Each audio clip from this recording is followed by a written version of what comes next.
As soon as 2025 began, a shocking report emerged.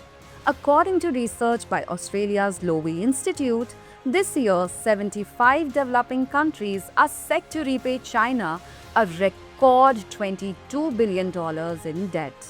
These are the same countries to which China had once lent billions of dollars under its Belt and Road Initiative or BRI, investing in infrastructure projects. Now, China has turned from lender to debt collector and is preparing to recover its money from these poor and vulnerable countries. The BRI was launched in 2013 by Chinese President Xi Jinping. The project aimed to connect Asia, Africa, and Europe through a network of trade and economy. Roads, ports, railways, industrial parks. In the name of these, China lent billions of dollars. Initially, this plan seemed like a golden future for developing countries. But over time, it became clear that the real nature of BRI was not just connectivity, but strategic expansion. This situation is really concerning for India. The countries where China has the strongest hold, like Pakistan, Myanmar, Nepal, Bangladesh, Sri Lanka, are all adjacent to India's geographical borders. China's debt trap is not just economic but strategic. It is a calculated diplomatic move to encircle India in South Asia. The biggest example is Pakistan, which China has lent nearly $29 billion to. World Bank reports show how China's debt to Pakistan is now more than 22%, the highest from any single lender. The China-Pakistan Economic Corridor (CPEC) ongoing in Pakistan is a prime example. Under this $60 billion project, China has invested heavily in ports, roads and energy plants in Pakistan.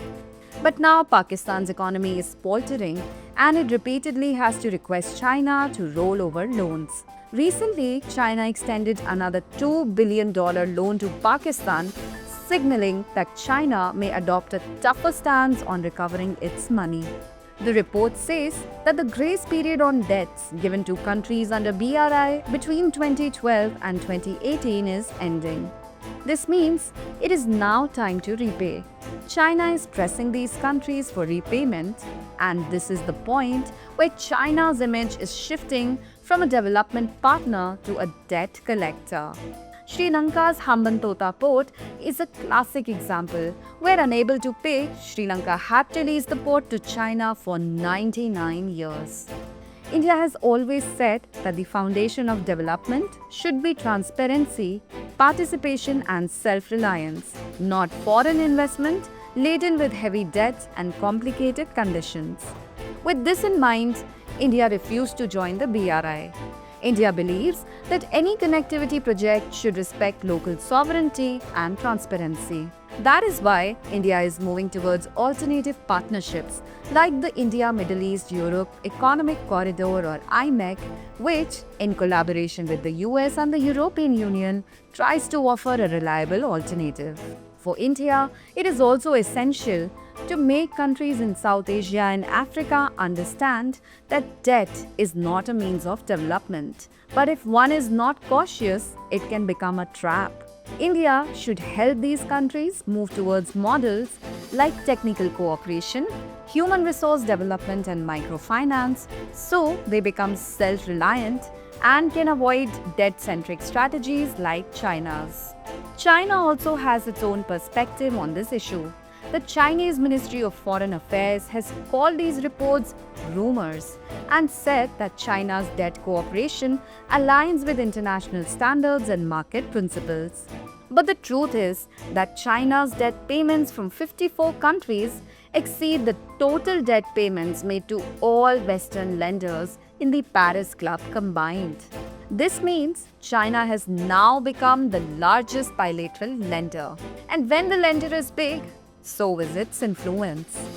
In today's global politics, it has become clear that military power or economic investment alone is not enough.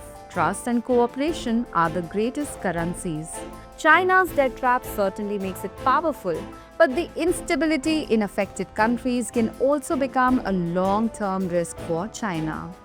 For India, this is the time to strengthen its strategy, not only with its neighbors, but also with countries of the global south. This is an opportunity for India to emerge as a trusted and responsible power, one that cooperates, not exploits. So viewers, we end the discussion here and note today's question. Is the economic distress of countries like Pakistan and Sri Lanka the result of China's debt trap diplomacy?